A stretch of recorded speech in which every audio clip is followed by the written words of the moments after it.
বন্ধুরা, এই গল্পের শুরু হয় একটা খা খা মরুভূমির মধ্যে থাকা একটা গুহা দিয়ে, যেখানে আগুনের শিখা থেকে হালকা আলো ছড়িয়ে পড়ছিল আর বাইরে তখন ঘুপঘুটে অন্ধকার। এই হালকা আলোর মধ্যেই গুহার ভেতর আর্লেন আর মিয়ামি বসেছিল। মিয়ামি, যে কিনা একজন নরখাদক ক্যানিবাল, নিজের খিদে মেটানোর জন্য একটু আগেই একটা মানুষকে শিকার করেছিল আর এখন সে তার হাতটা খাচ্ছিল। অন্যদিকে আর্লেন মিয়ামিকে নিজের ব্যাপারে বলছিল আর কথা বলতে বলতে দুজনে একে অপরের মধ্যে এতটা হারিয়ে যায় যে তারা কাছাকাছি আসতে শুরু করে। কিন্তু ঠিক তখনই আর্লেন পেছন থেকে গুলি চলার আওয়াজ শুনতে পায়। এই গুলিটা অন্য কাউকে নয়, মিয়ামিকেই মারা হয়েছিল। কিন্তু কেন, এটা জানার জন্যই গল্পটা ফ্ল্যাশব্যাকে চলে যায়, যখন আর্লেনকে এই বিপজ্জনক আর ভয়ানক মরুভূমিতে সাজা খাটার জন্য ছেড়ে দেওয়া হয়েছিল। আসলে এই জায়গাটা এমন লোকেদের জন্য বানানো হয়েছিল যারা কোনো মারাত্মক অপরাধ করেছিল। তাদের শাস্তি দেওয়ার জন্য সরকার তাদের এই মরুভূমিতে পাঠিয়ে দিত, যেখানে তারা সারা জীবন ধরে পচতে থাকত। বলে রাখি, এই মরুভূমিটা দুটো ভাগে বিভক্ত ছিল, যার একদিকে ছিল কমফর্ট জোন, যেখানে খাওয়া দাওয়া বা থাকার কোনো কষ্ট ছিল না, অর্থাৎ সব রকম সুবিধা ছিল।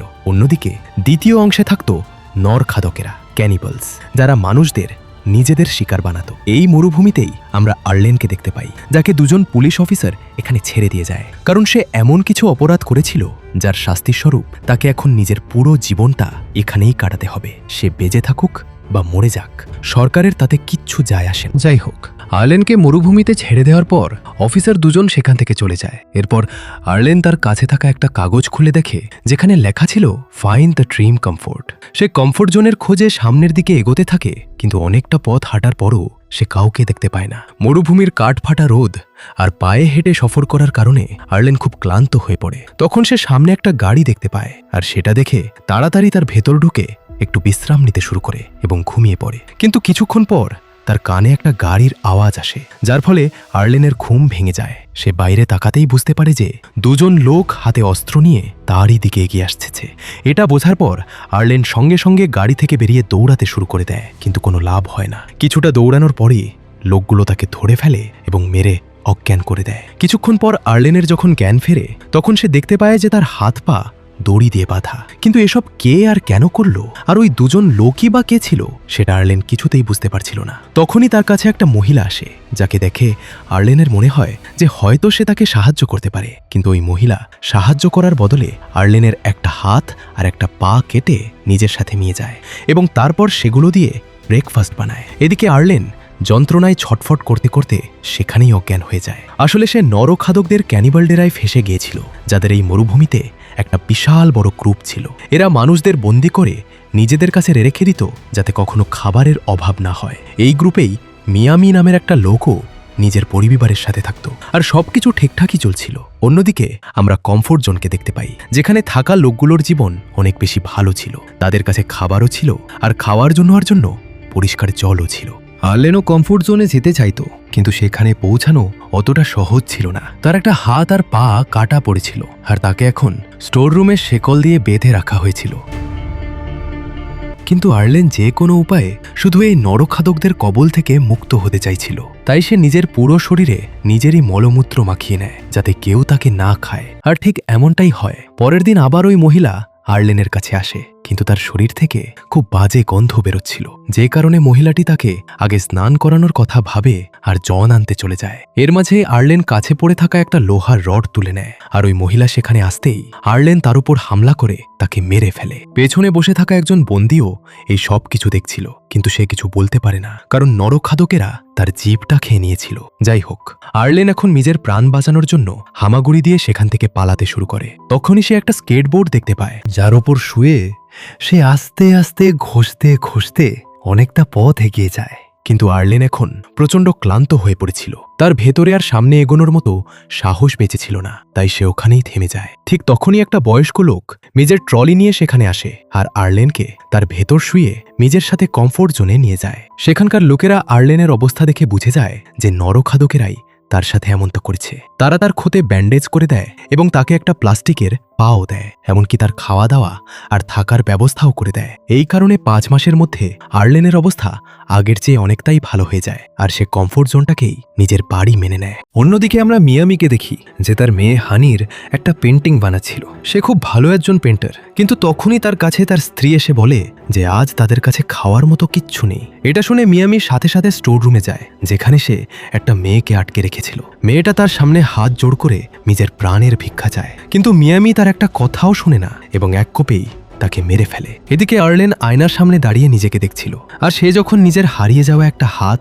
আর একটা পা দেখে তখন তার খুব কষ্ট হয়। তাই সে নরখাদকদের কাছ থেকে এই যন্ত্রণার বদলা নেওয়ার সিদ্ধান্ত নেয়। এই ভাবনা নিয়ে সে কোনো মতে একটা রিভলভার জোগাড় করে আর কমফোর্ট জোনের পেছনে থাকা রাস্তা দিয়ে বাইরে বেরিয়ে যায়। রাস্তাটা একদম শুনশান আর খা খা করছিল, কিন্তু সে কোনো ভয় না পেয়েই সামনে এগোতে থাকে। কিছুটা দূরে সে মিয়ামির স্ত্রী আর মেয়েকে দেখতে পায়। তাদের দেখা মাত্রই আর্লেন তাদের দিকে বন্দুক তাক করে। যদিও মিয়ামির স্ত্রী তার সামনে অনেক কাকুতি মিনতি করে, কিন্তু আর্লেন তার প্রতি এতটুকুও দয়া দেখায় না আর তাকে গুলি করে মেরে ফেলে। তবে হানিকে সে নিজের সাথে কমফোর্ট জোনে নিয়ে চলে যায়, কারণ আর্লেন তাকে মারতে চায়নি। কিন্তু রাস্তায় ওই বয়স্ক লোকটা এই দুজনকেই দেখে ফেলে, তবে সে আর্লেনকে কিছু বলতে পারে না। এদিকে আমরা মিয়ামিকে দেখি যে নিজের স্ত্রী আর মেয়ের অপেক্ষায় বসেছিল, কিন্তু দুপুর গড়িয়ে সন্ধে হয়ে যায় আর তারা দুজন ফিরে আসে না। তাই মিয়ামি নিজেই তাদের খোঁজার জন্য বাড়ি থেকে বের হয় আর এদিক ওদিক খুঁজতে শুরু করে। তখনই তার চোখ একটা ডাস্টবিনের দিকে যায়, যেখানে অনেকগুলো কাক একটা ডেড বডিকে ঠুকরে ঠুকরে খাচ্ছিল।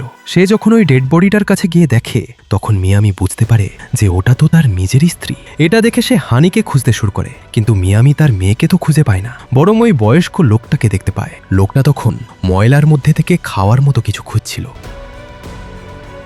মিয়ামি তাকে নিজের মেয়ের স্কেচটা দেখায় আর জিজ্ঞেস করে যে সে কি এই বাচ্চাটিকে কোথাও দেখেছে। তখন ওই লোকটা মিয়ামির সামনে একটা শর্ত রাখে আর তাকে বলে যে আমি তোমাকে বলতে পারি তোমার মেয়ে কোথায় আছে, কিন্তু তার আগে তোমাকে আমারও একটা স্কেচ বানিয়ে দিতে হবে। যেহেতু মিয়ামির কাছে তখন আর কোনো রাস্তা ছিল না, তাই সে লোকটার কথায় রাজি হয়ে যায় আর কিছুক্ষণের মধ্যেই স্কেচ বানিয়ে তার হাতে ধরিয়ে দেয়। এরপর ওই লোকটা সেই স্কেচটার ওপরেই লিখে দেয় ফাইন্ড কমফোর্ট, অর্থাৎ মিয়ামির মেয়ে কমফোর্ট জোনে আছে। এদিকে রাতে আমরা আর্লেন আর হানিকে একটা ক্লাবে দেখি, যেখানে বড়লোক মানুষটাও উপস্থিত ছিল আর তার নাম ছিল দ্য ড্রিম। এখানকার সবাই তাকে নিজেদের হিরো বলে মনে করত, কারণ সে একাই পুরো শহরে ড্রাগ সাপ্লাইয়ের কাজ করত। তার ড্রাগসের বিশেষত্ব হলো এর মধ্যে একটা অদ্ভুত জাদু ছিল, যে একবার এটা নিত সে এক আলাদা জগতেই হারিয়ে যেত আর তার মন এক অন্য দিশায় চলতে শুরু করত। মানে মানুষের এমন মনে হতো যেন সে কোনো স্বপ্নের দুনিয়ায় চলে এসেছে। আর এই কারণেই লোকটা নিজের নাম দ্য ড্রিম রেখেছিল। সেই সাথে সে কমফোর্ট জোনের লিডারও ছিল, যে পার্টিতে আসা সবাইকে ওই জাদুকরি ড্রাগস দিচ্ছিল। আর আর্লেনও তাদের মধ্যে একজন ছিল।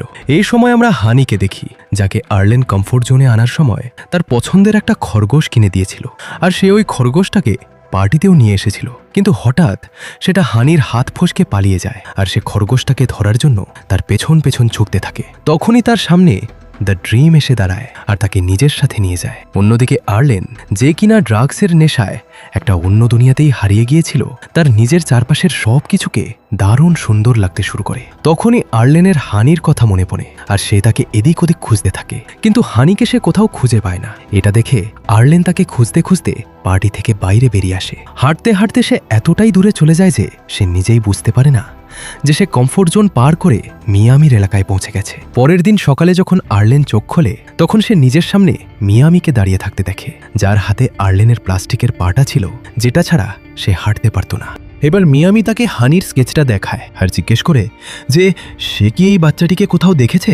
তখন আর্লেন না বলে জবাব দেয়, কারণ সে খুব ভালো করেই জানতো যে সে যদি মিয়ামিকে সত্যিটা বলে দেয় তাহলে মিয়ামি তাকে মেরে ফেলবে। তাই সে ভয়ে মিথ্যে বলে দেয় যে সে এরকম কোনো বাচ্চাকে দেখেনি। এটা শুনে মিয়ামি তাকে বলে যে সে যদি কমফোর্ট জোন অবধি সুস্থভাবে পৌঁছাতে চায় তাহলে মিয়ামি নিজেই তাকে সেখানে ছেড়ে দিয়ে আসবে, কিন্তু তার বদলে আর্লেনকে হানিকে খুঁজে বের করতে হবে, কারণ কোনো নরখাদকের সেখানে যাওয়ার পারমিশন নেই। আর যদি কেউ যায়ও তবে তাকে দরজাতেই গুলি করে ঝাঁঝরা করে দেওয়া হয়। যদিও মিয়ামি জানতে পেরেছে যে তার মেয়ে কমফোর্ট জোনে আছে, তাই সে আর্লেনকে এই কাজটা দেয়। সাথে সাথে সে এও হুমকি দেয় যে আর্লেন যদি কোনো চালাকি করার চেষ্টা করে তবে সে তাকে খুঁজে ছোট ছোট টুকরো করে কেটে খাবে।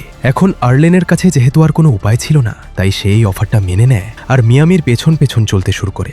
রাস্তায় মিয়ামি নিজেরই গ্রুপের একটা ক্যানিবালকে দেখতে পায়, যে তার কাছে এসে বলে যে এই মেয়েটার পাটা আমার কাছে দিয়ে দাও, আর বদলে আমার থেকে পেট্রোল নিয়ে নাও। এটা শুনে মিয়ামি মানা করে দেয়, কারণ সে ভালো করেই জানতো যে সে যদি এটা করে তবে আর্লেন তার মেয়েকে খুঁজে দিতে পারবে না। তাই সে এই ডিলটাকে রিজেক্ট করে দেয় আর লোকটাকে সেখান থেকে চলে যেতে বলে। কিন্তু ক্যানিবালটার খুব খিদে পাচ্ছিল, তাই সে মিয়ামিকে আর্লেনকে তার হাতে তুলে দেওয়ার জন্য রিকোয়েস্ট করতে থাকে। কিন্তু মিয়ামি যখন মানে না, তখন ক্যানিবালটা মিয়ামিকে হুমকি দেয় যে সে যদি চুপচাপ মেয়েটাকে তার হাতে তুলে না দেয় তবে সে মিয়ামিকে প্রাণে মেরে ফেলবে এবং তারপর আর্লেনকে জোর করে তুলে নিয়ে যাবে। এবার মিয়ামি নিজের প্রাণ বাঁচানোর জন্য আর্লেনকে ওই ক্যানিবালের হাতে দিয়ে দেয় আর বদলে পেট্রোল তুলে নেয়। এরপর ওই ক্যানিবালটা আর্লেনকে তুলে নিয়ে সেখান থেকে যেতে শুরু করে। আর্লেন খুব চিৎকার চেঁচামেচি করে, কিন্তু ওই ক্যানিবালটার তাতে কোনো পাত্তাই ছিল না। ঠিক তখনই মিয়ামি তার দিকে একটা ধারালো অস্ত্র ছুঁড়ে মারে, যেটা সোজা তার পিঠে গিয়ে লাগে আর লোকটা জায়গাতেই মারা যায়।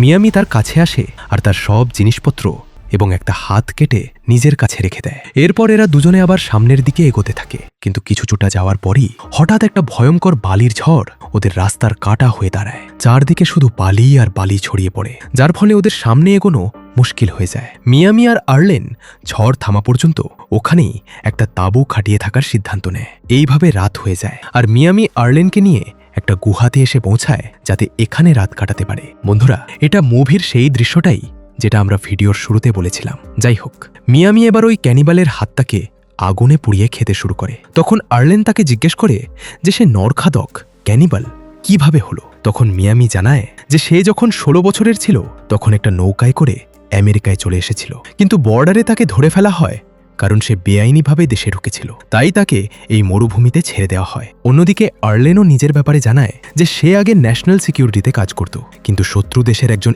এজেন্টের সাথে তার প্রেম হয়ে যায় আর সে তাকে দেশের সব গোপন তথ্য দিয়ে দিয়েছিল, যার পর তাকে সাজা খাটার জন্য এখানে ছেড়ে দেওয়া হয়। এই কথা বলতে বলতেই তারা দুজনে একে অপরের কাছাকাছি চলে আসে, কিন্তু ঠিক তখনই পেছন থেকে একজন অচেনা লোক মিয়ামিকে গুলি করে তাকে জখম করে দেয় এবং আর্লেনকে বলে যে সে যেন তার সাথে চলে। লোকটা কমফোর্ট জোন থেকে এসেছিল। আর্লেন তার কথা শুনে তার সাথে চলে যায়, কিন্তু সেখানে আসার পর তার মনে হয় যে মিয়ামিকে ওভাবে একা ফেলে আসা তার উচিত হয়নি। তাই সে আবার ওই জায়গাতেই ফিরে যায়। সেখানে গিয়ে সে মিয়ামিকে তো পায় না, তবে তার একটা নোটবুক পায় যেখানে সে স্কেচ বানাতো। আর্লেন ওই বুকটা তুলে নিয়ে আবার কমফোর্ট জোনে ফিরে আসে। এদিকে ওই বয়স্ক লোকটা যে মিয়ামিকে দিয়ে নিজের স্কেচ বানিয়েছিল সে দেখে যে একটা জায়গায় অনেকগুলো কাক উড়ছে, তাই সে সাথে সাথে সেখানে যায় আর অজ্ঞান হয়ে পড়ে থাকা মিয়ামিকে তুলে নিজের সাথে নিয়ে যায়। সেই সাথে সে একটা কাক ধরে মিয়ামিকে খাওয়ায় যাতে সে একটু গায়ের জোর পায়। অন্যদিকে আর্লেন তার নোটবুকটা দেখছিল আর তখন সে সেখানে হানির স্কেচটা দেখতে পায়। আর্লেন বুঝতে পারে যে তারই কারণে হানি নিখোঁজ হয়েছে, তাই এবার সে হানিকে খুঁজে বের করার সিদ্ধান্ত নেয় আর দ্য ড্রিমের প্রাসাদের বাইরে গিয়ে বসে পড়ে, কারণ ওই রাতেও সেখানে একটা পার্টি ছিল। কিছুক্ষণ পর ওই প্রাসাদ থেকে কয়েকজন মহিলা বেরিয়ে আসে, যাদের মধ্যে একজনের সাথে হানিও ছিল। আসলে ড্রিম মিয়ামির মেয়েকে দত্তক নিয়ে নিয়েছিল, কারণ তার নিজের কোনো সন্তান ছিল না। এখন আর্লেন হানির ব্যাপারে তো জেনে গিয়েছিল, কিন্তু তাকে ফিরিয়ে আনাটা মোটেও সোজা ছিল না। তখনই আর্লেনের মাথায় একটা বুদ্ধি আসে। সে ড্রিমের প্রাসাদে যায় এবং ড্রিমের সাথে দেখা করে তাকে বলে যে সেও বাকি মহিলাদের মতো ড্রাগস বানানোর কাজ করতে চায়। ড্রিমের জন্য রাজি হয়ে যায় আর আর্লেনকে থাকার জন্য একটা রুম দেওয়া হয়। সেখানে বাথরুমে গিয়ে সে চুপচাপ নিজের নকল পা থেকে একটা বন্দুক বের করে নেয়। এরপর সে একজন মহিলাকে বন্দুকের ডগায় রেখে ড্রিমের কাছে আসে আর তাকে বলে যে সে যেন হানিকে ছেড়ে দেয়, নইলে সে এই মহিলাকে মেরে ফেলবে। ড্রিম এমনটা চাইছিল না, তাই সে হানিকে ছেড়ে দেয়। আর্লেন হানিকে নিয়ে মিয়ামির কাছে পৌঁছে যায়। মিয়ামি নিজের মেয়েকে দেখে দারুণ খুশি হয়। মিয়ামি আর্লেনকে বলে যে এবার সে যেন কমফোর্ট জোনে ফিরে যায়, কিন্তু আর্লেন তার সামনে নিজের ভালোবাসার কথা স্বীকার করে নেয় আর তাকে বলে যে সে এখন তারই সাথে থাকতে চায়। কিন্তু মিয়ামি মানা করে দেয়, কারণ সে একজন নরখাদক ক্যানিবাল ছিল। কিন্তু আর্লেন এখন তার থেকে দূরে থাকতে চাইছিল না, তাই সে মিয়ামিকে কোনোভাবে রাজি করিয়ে নেয় আর এবার তারা তিনজনই একসাথে থাকার সিদ্ধান্ত নেয়। এর সাথে সাথে নিজেদের খিদে মেটানোর জন্য তারা হানির খরগোশটাকে ব্যবহার করে। আর এর সাথেই এই মুভিটা এখানেই শেষ হয়ে যায়। তো বন্ধুরা, আপনাদের এই মুভিটা কেমন লাগলো তা কমেন্টে জানান। ভিডিওটাকে লাইক আর শেয়ার করে আমাদের চ্যানেলটাকে সাবস্ক্রাইব করে নিন। দেখা হচ্ছে পরের ভিডিওতে। ততক্ষণ পর্যন্ত টাটা, বাই বাই।